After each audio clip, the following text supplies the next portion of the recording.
Hello everyone, hope you're doing well. Today in War Thunder it's time to look at some changes which are happening to bombers. Basically their repair costs and also their bombing reward for base bombing is being changed, and on top of this as well, they are changing the amount of silver lions it's going to cost per payload for each of the vehicles. There's a lot of interesting little changes going on here and a lot of new systems which are being put into the game specifically for bombers, which at least in my opinion is great. Now I've seen a lot of negativity around this change, basically talking about how the bombers are going to make a lot less silver lions. So even though they are reducing the repair cost a lot, they're also reducing the silver lion gain for them. Technically, if you stay the course by using exactly the same tactics as you used before, yes, you will make less silver lions, but this change actually pushes you towards a bit more diversity in what you want to actually target, and we'll go through that in this video. So the basic thing which is happening with these bombers is what they're doing is they're going to be reducing their repair costs, and depending on the bomber and the payload that it is bringing, you will get a different base amount of silver lions off of this. So the idea is if you have a bomber which is maybe not as large as something like a B-29, so let's say you have something like a TU-2 which has much less of a bomb load than a B-29 and also is a different playstyle, you will get different rewards from bombing a base than a B-29 will, and also depending on your bomb load. So they're trying to take into account more factors when it comes to bombers, and they're also trying to implement more equations to try and balance between bombers themselves instead of just bombers versus fighters. Now, one of the issues that bombers have had for a long time is, especially with the large ones, B-29, the TU-4, the ME-264, stuff like the HE-177, is their repair costs just got insane. And I've argued in the past that it was justified because of the game system, and shown videos of proof of why these machines have these crazy repair costs. It's because they're able to get to high altitude incredibly quickly. Nothing can really touch them unless they come under a barrage of fire if you're playing the bomber properly. And what you can do as well is be able to, bomb out bases and bomb out airfields. You can even do this at low tier with Farmans or NC-223s and machines like that. It's not hard to do as long as you have the right specific bomber. But with this new system, where you are taking into account more factors than just, its ability to bomb bases and its ability to destroy airfields, now we have much more of a balanced system, which hopefully will promote people using different types of bombers, but also mean that tactics will have to change in order to go after different targets. So the basic thing is, if we have a look at the awards for base bombing, now we're going to be focusing on realistic. So there are three main components. The first one is that the repair costs of pretty much every bomber in the game, and this is every thing with ordnance. So what you'll find in this list is stuff like the F4 Phantom, the Phantom 2, and also stuff such as the A2D. So this is affecting everything that has, basically bomb loads as secondary armaments. So pretty much everything is going down. I've only found a few examples of machines which are either not going down or slightly going up, but it's very, very slightly, we'll say. The majority of stuff is getting big decreases. You can see with the B-29 here, it's going from 51,000 silver lions to 12,685. That is a massive change. And also on top of this, the repair cost stays constant. The repair cost stays constant across the different presets that you take. Now this is where it gets interesting. So let's just take the B-29 as an example. So the B-29 has 4 presets of bombs it can take. It can take 2500s, 18 1000s, 40 500s, and 8 2000s, right? Now, what they're doing is they're reducing the preset cost of these they're reducing the preset cost of these bomb loads. Therefore, it's going to be a lot cheaper to take out these bomb loads. But as a caveat, you're not going to make as much money bombing bases with these bomb loads. So the idea is first of all, it means that it will cost you less to take out separate bomb loads. But at the same time, depending on the better bomb loads, such as the middle two here, if you take these two out, the 18 by 1,000 pounders and 40 by 500 pounders, even though it'll be a little bit more expensive, it'll be a little bit more for your bombing points as well, but not as much as it used to be. So before, if you were able to bomb a base in something like this bomb load here, with the B-29, the 4500s, you'd get nearly 40,000 silver lions, according to this, for its bombing award. Now, when it comes to the new system, you are only getting 15,000, so it still covers the repair costs that you're going to have, because of the fact that it's a hell of a lot lower, but it is a lot, lower when it comes to its general amount of silver lions you can make. So looking in balance, they've basically made something like the B-29 easier to use as long as you're using specific bomb loads, and they've made it much more economical for the average person. They have definitely cut off the top end, meaning that it is a lot harder to make a bucket load of silver lions with a B-29, but at the same time, for the more average experience, they've made it much more economical. So it's pretty much, if you are a person who in the old system very much benefited from climbing high, staying away from the enemy, and just staying at really high altitudes and bombing and then staying up there, then this is going to affect you in a negative way. But if we're talking about trying to get more people to play these bombers, maybe go after different targets and such, this is only going to be a positive. Now also, for other machines, so let's take let's just take something else. I suppose we could go the Halifax. So the Halifax, you can see once again, the repair cost is going down by nearly, about 2,500.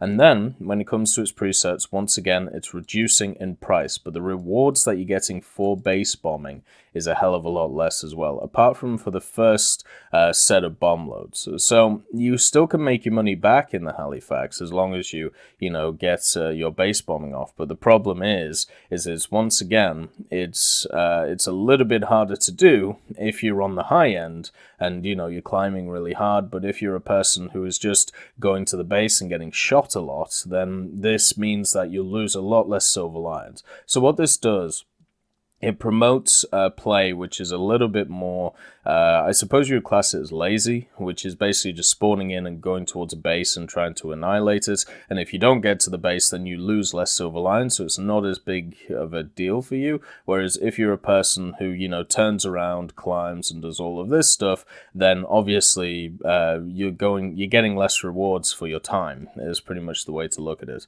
So depending on what part of the argument you're on, if you're on the part of, we should climb high and stay away from all the fighters and play like that, then, you're not going to like this change. But if you're a person who wants to experience more bombers and you want to experience them in a more relaxed way, basically just going towards the targets, trying to deal with them, then obviously this change is going to be good for you. So even though looking at the general stats, reducing the repair cost is overall good, of course, because it means that more people play. Reducing the presets is also good because it means that people can take more variety of presets. And then the borrowing rewards being cut quite significantly. I see a lot of people seeing this as basically, this is to keep them in line with the repair cost. But one thing that people have forgotten when discussing this topic, so the interesting thing is this.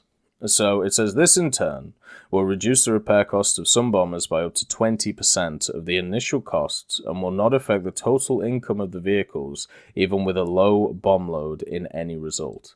So pretty much when we have a look at this only affects base bombing, right? And what this means is you are getting reduced rewards compared to before for base bombing, but the rewards for killing other aircraft, The rewards for going after ground vehicles, such as medium tanks and pillboxes, which are also, which are also targets on the battlefield, which especially stuff like light bombers and attackers should be going for, are going to be the same amount of money that you can get out of them. So this only affects base bombing. Now, that means that technically a lot of these machines, such as the AM1, haven't gone down in repair cost too much, but they've gone down a little bit. Same with the A2D1. Yes, they've been hit on the base bombing part, but this means that you can now diversify and go after different targets. You can start hitting medium tanks. You can start hitting light pillboxes. You can start, accurately bombing instead of just hitting a flat area. So we may even be running into an era where something like a B-24 or an Radeon or a B-29, it is actually much more profitable, just like it was before if you were accurate enough, but now it's much more profitable to be able to hit ground targets which aren't bases. So even though they've made the bases, even though you make a lot less out of the bases themselves, what this also means is that you can make much more from pillboxes, medium tanks, heavy tanks, and the like. So, in my opinion, this opens up the door to many machines being a hell of a lot more useful in a hell of a lot more decent ways, because you basically, from this just one fell swoop, made attackers a lot better. You've also meant that there's just different ways of playing the game now. Instead of just hitting the bases, yes, you still have the bases, and yes, you can still make profit bombing the bases, but you should be forced towards other objectives now with the bomb loads that you have. So for me, this is a positive change. It means that the meta, hopefully, of bombing does change slightly, and it also opens the door up to more ideas. So one of the things that I personally talked about for a while is I do think bombers need more targets. 3 bases and then a bunch of pillboxes or a bunch of medium tanks, it's incredibly stale. It's been around for many years, and everybody knows the maps by now, even the new maps, which, they bring in and they bring out. So when it comes to new objectives, we've talked about in the past the idea of maybe paratroopers. You could maybe bomb them out. That would be kind of odd, though. Then you could have trains which could go around the map, which could link up the different bases. You could have supply lines from trucks, which of course would move supplies from the airfield to the outer bases. You could have trains which link up each of the bases. You could have stuff like factories, which of course if you knock out, it would reduce something like the repair time or repair cost. Sorry, it would increase the repair cost or maybe increase the repair time of planes on the airfield. You could add all of these different things in, and the way that you balance them is by the amount of silver lions that these machines can make from bombing each objective. Now, yes, this means that there will be an optimum way of playing the game, and right now, if you want to look at it, the optimal way of doing it, if you are at 100% efficiency, is to selectively bomb medium tanks and pillboxes, but nobody's doing that right now because it's a hell of a lot harder to do than just to hit bases. So the thing is, adding all of these different ideas in, now that we know that the awards for one specific objective can be changed, such as base bombing, which is what we see in this column here. That means that we can now balance all of the other ideas around the idea of the amount of silver lines that you can make from it. This also doesn't affect RP, or it doesn't seem to affect RP, meaning that you'll still get a ton of RP for doing these things. You just get a little bit less silver lions for base bombing. So overall, I like this change. It opens up the door to a lot of different things. It also brings in some new mechanics which you can use for balancing. The other thing as well is that this idea could definitely be opened up. So the way to open this up would be to have different awards for annihilating, like in ground, let's say. So one of the things that a lot of people have talked about for a while, just need to change this because it's hurting my eyes, there we go. One of the things that a lot of people have been talking about for ground, and I agree with this idea. So let's say you're in an 8-7 vehicle and you get uptid into a 9-7 game.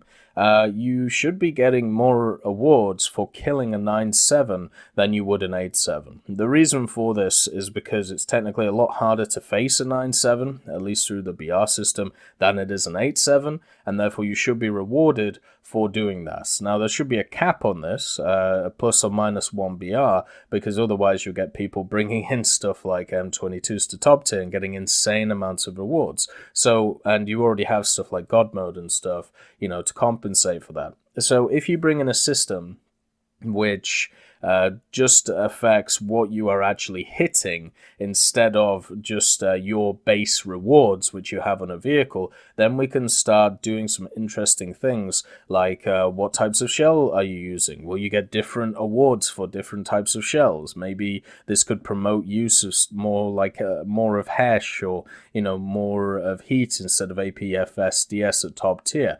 Maybe when it comes to, as I said, destroying specific targets, maybe you get more or less for killing a heavy tank compared to a light tank. There's all these little factors that can be used as little balancing tools for vehicles when it comes to the rewards that they get. And this could even be pushed not just for Silver Lions, but also for RP. So you'll create priority targets on the battlefield to go after, which in my opinion is kind of the way to go if you want to fully balance all of these vehicles. So yeah, I'm liking this change. I don't really see a downside unless you are a person who will be, stuck in the old way, which is climb high, bomb high.